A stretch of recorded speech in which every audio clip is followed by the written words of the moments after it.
ओम नमो भगवते रामकृष्णाय। जीवन के लिए महत्वपूर्ण सीख स्वामी जगदात्मानंद जी की शक्तिदायी विचारों से परिपूर्ण पुस्तक जीना सीखो से प्रेरणा एवं सच्ची श्रद्धा के द्वारा दूसरों में आत्मविश्वास पैदा किया जा सकता है। मन, वचन और कर्म, थॉट, वर्ड एंड डीड, इन तीनों का एकीकरण से, इंटीग्रेशन से अप्रत्याशित परिणाम प्राप्त होते हैं। यहाँ एक महत्वपूर्ण बात स्वामी जगदात्मानंद जी कहते हैं, अध्यापक को न केवल स्वयं पर अपितु पिछड़े हुए छात्रों की क्षमता में भी पूर्ण विश्वास था, तो इसलिए अद्भुत परिणाम मिला। अब हम स्वामी जगदात्मानंद जी की ही वाणी सुनेंगे। एक सन्यासी का अनुभव, एक सन्यासी का रोचक अनुभव। आइए अब हम सुनेंगे। एक सन्यासी का अनुभव। चिकित्सा विज्ञान पढ़े हुए एक सन्यासी ने मुझे एक बार बताया था, आयुर्विज्ञान की MBBS परीक्षा पास करते ही मुझे मेडिकल कॉलेज में औषधि विज्ञान का प्रशिक्षक नियुक्त कर दिया गया। तीसरी श्रेणी के छात्रों को रोगी परीक्षण सिखाना भी मेरे कार्यों में से एक था। MBBS तीसरी श्रेणी के छात्रों को रोगी परीक्षण सिखाना भी मेरे कार्यों में से एक था। 13 छात्रों को मुझे 6 सप्ताह का प्रशिक्षण देना था। बाद में यह अवधि 12 सप्ताह की कर दी गई। इस दौरान मैं उन्हें अस्पताल के वार्डों में ले जाता और उनसे रोगियों की जांच करवाकर उन्हें रोग निदान की प्रक्रिया समझाता। सप्ताह में 4 दिन 2-3 घंटे मैं यही करता। इन्हीं दिनों मैं श्रद्धा व शक्ति विषयक स्वामी विवेकानंद के उपदेश पढ़ रहा था और अपने में तीव्र उत्साह तथा आत्मविश्वास का अनुभव कर रहा था। यद्यपि मैंने छात्रों को उनकी आंतरिक शक्ति व संभावनाओं के विषय में कोई शिक्षा नहीं दी। मुझे लगता था कि सभी अपने कार्य को अधिक उत्तम बना सकते हैं। ये 13 छात्र वास्तव में पिछली परीक्षा में उत्तीर्ण नहीं हुए थे। सभी कम प्रतिभावान छात्रों की तरह इनमें से अधिकांश समय पर नहीं आते थे तथा रोगी का इतिहास लिखने जैसे कार्यों को ठीक से नहीं करते थे। तो भी मैं बड़े भाई के समान उन्हें क्रमशः प्रोत्साहित करता रहा, उनके साथ सब प्रेम तथा सच्चे हृदय के साथ कार्य करता रहा।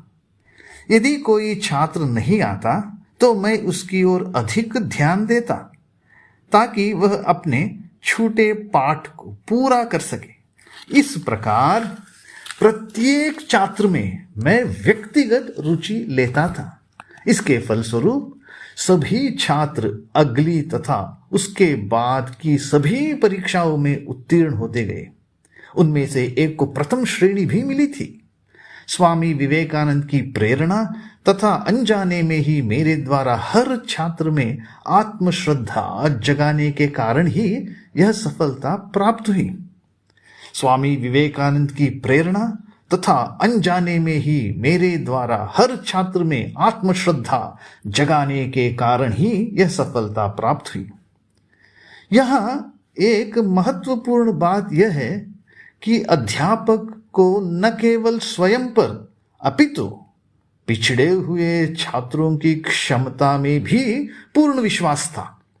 अनेक अध्यापक बुद्धिमान हो सकते हैं, पर यदि वे अपने छात्रों को बेकार तथा निर्बुद्धि समझे तो उनके द्वारा अपना यह मत छात्रों के समक्ष व्यक्त न करने पर भी उनका ऐसा मनोभाव छात्रों पर बुरा प्रभाव डालता है। जीवन में पूर्णता। प्रख्यात अमेरिकी मनोवैज्ञानिक विलियम जेम्स कहते हैं, हम जो हो सकते हैं अपनी इस अपेक्षा की तुलना में हमारा कार्यस्थल कहीं पीछे रह जाता है। सच्चाई तो यह है कि हम अपनी शारीरिक तथा मानसिक क्षमताओं के एक छोटे से अंश का ही उपयोग कर पाते हैं। तात्पर्य यह है कि मनुष्य अपनी असीम संभावित क्षमता के एक छोटे से दायरे में ही निवास करता है। यद्यपि उसमें महाशक्ति निहित है, परंतु उसका उपयोग करने की इच्छा के अभाव में वह सारे जीवन अयोग्य ही बना रहता है। कल्पना करो कि एक बड़े हरे भरे मैदान में एक गाय को रस्सी से बांधकर रखा गया है। वह उतनी ही दूर तक की घास खा सकती है जहां तक रस्सी पहुंचती है। यदि वह खूंटे के चारों ओर घूमे तो रस्सी छोटी होती जाएगी। मनोवैज्ञानिक के कथन का तात्पर्य यह है कि लोग अपनी संभावनाओं तथा क्षमताओं को जाने बिना ही अपनी सीमाएं निर्धारित करते हैं और उसी के भीतर कर्म करते रहते हैं। हमारा शरीर कितना विचित्र यंत्र है। हमारे भीतर कितनी अद्भुत शक्तियां भरी पड़ी है। परंतु हम अपने हाथों से ही अपनी आंखों को ढककर अंधेरी की शिकायत करते रहते हैं।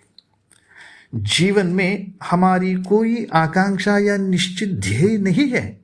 हमें अपनी शक्ति पर विश्वास नहीं है। यथा नियम कर्म में न लगकर हम केवल गप्पबाजी में काल यापन करना चाहते हैं। ऐसी हालत में हम भला सफलता कैसे पा सकते हैं? एक वयोवृद्ध संत ने मानो अपने जीवन की समीक्षा करते हुए कहा था, जीवन में मैंने कठोर संघर्ष किया है।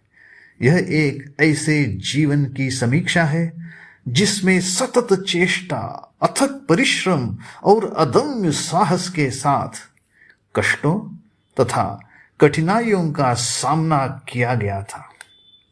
यह एक ऐसे जीवन की समीक्षा है जिसमें सतत चेष्टा, अथक परिश्रम और अदम्य साहस के साथ कष्टों तथा कठिनाइयों का सामना किया गया था।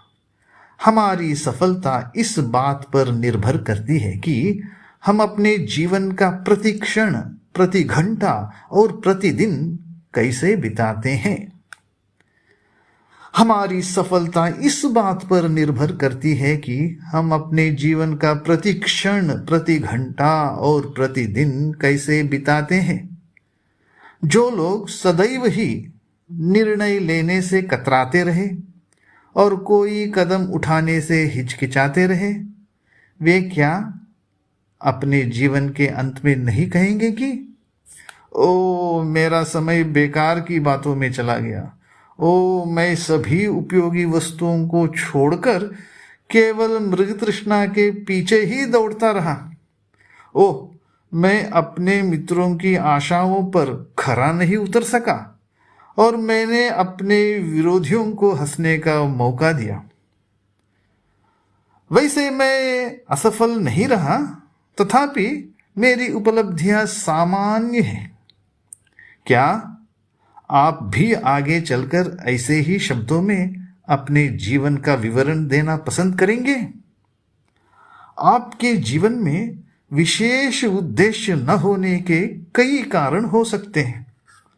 संभव है आपको अपनी अभिरुचियों को पहचानने का ठीक प्रशिक्षण न मिला हो, या फिर बीमारी तथा शारीरिक दुर्बलता आपके लक्ष्य की प्राप्ति में बाधक सिद्ध हो रही हो, अथवा आप स्वभाव से ही अस्थिर तथा चंचल मन वाले हो और इस कारण उचित निष्ठा तथा एकाग्रता के बिना ही लक्ष्य की ओर बढ़ने का प्रयास कर रहे हो।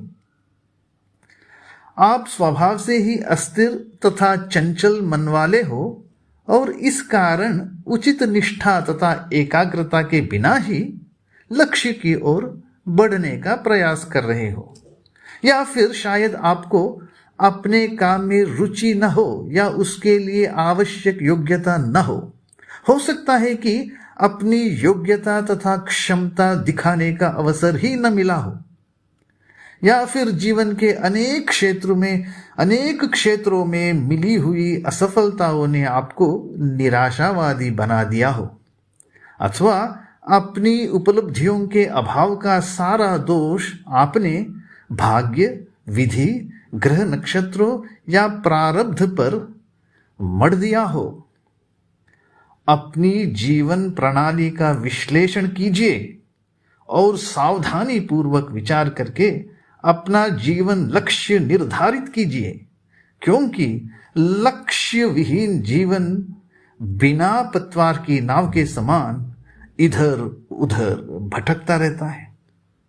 अपनी जीवन प्रणाली का विश्लेषण कीजिए और सावधानी पूर्वक विचार करके अपना जीवन लक्ष्य निर्धारित कीजिए, क्योंकि लक्ष्य विहीन जीवन बिना पतवार की नाव के समान इधर उधर भटकता रहता है।